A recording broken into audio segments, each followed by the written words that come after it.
Welcome back to my channel. खूनी रात तो चालिए स्टार्ट करने हैं। कहानी का पार्ट 2 पीपल के पेड़ के पास मिली। उस आधी अधूरी कब्र ने पूरे इलाके में दहशत फैला दी थी। पुलिस को आर्यन का कोई सुराग नहीं मिला, सिवाय उसकी घड़ी के, जो उस कब्र के अंदर दबी हुई थी। अब कहानी में एंट्री होती है विक्रम की, जो आर्यन का छोटा भाई है और पैरानॉर्मल इन्वेस्टिगेटर, अदृश्य शक्तियों का जानकार है।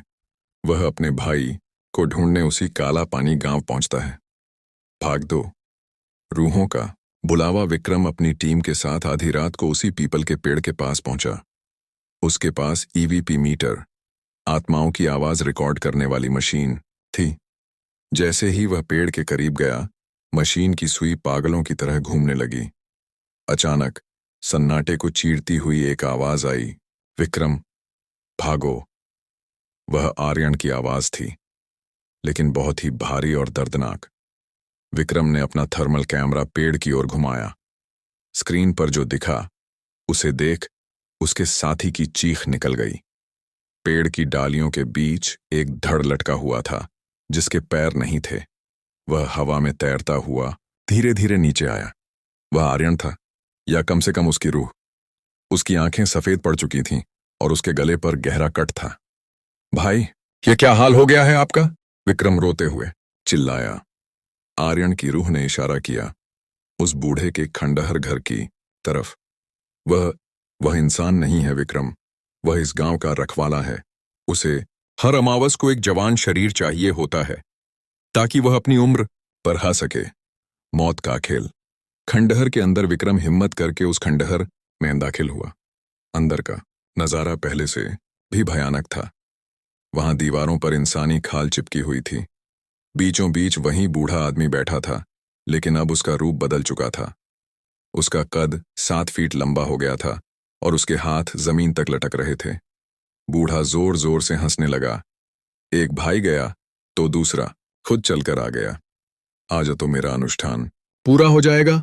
उसने एक मंत्र पढ़ा और कमरे के सारे दरवाजे अपने आप बंद हो गए।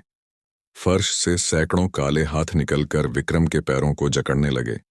विक्रम ने टॉर्च की रोशनी सीधे बूढ़े के चेहरे पर डाली। उसने देखा कि बूढ़े की नाभि नेवल में एक पुराना लोहे का कील ठुंका हुआ था। विक्रम को पुरानी किताबों की बात याद आई। जिंदा शैतानों की जान उनकी नाभि के कील में होती है। जैसे ही विक्रम ने उस कील को खींचने के लिए हाथ बढ़ाया, वह बुढ़िया जिसने आर्यन को डराया था, छत से मकड़ी की तरह रेंगती हुई नीचे आई और विक्रम की गर्दन दबोच ली। उसकी जीभ सांप की तरह लंबी और काली थी। मेरे पति को हाथ मत लगाना, बुढ़िया की आवाज किसी फटी हुई ढोलक जैसी थी। विक्रम का दम घुट रहा था। तभी उसने अपनी जेब से गंगा जल की बोतल निकाली और बुढ़िया के चेहरे पर फेंक दी। जैसे ही पवित्र जल उसकी जलती हुई खाल पर पड़ा, वह धुएं के साथ पिघलने लगी। मौका पाकर विक्रम बूढ़े की तरफ झपटा और अपनी पूरी ताकत से उसकी नाभि में धंसा वह जंग लगा, कील खींच दिया। एक भयानक चीख गूंजी, जिससे खंडहर की दीवारें फटने लगीं।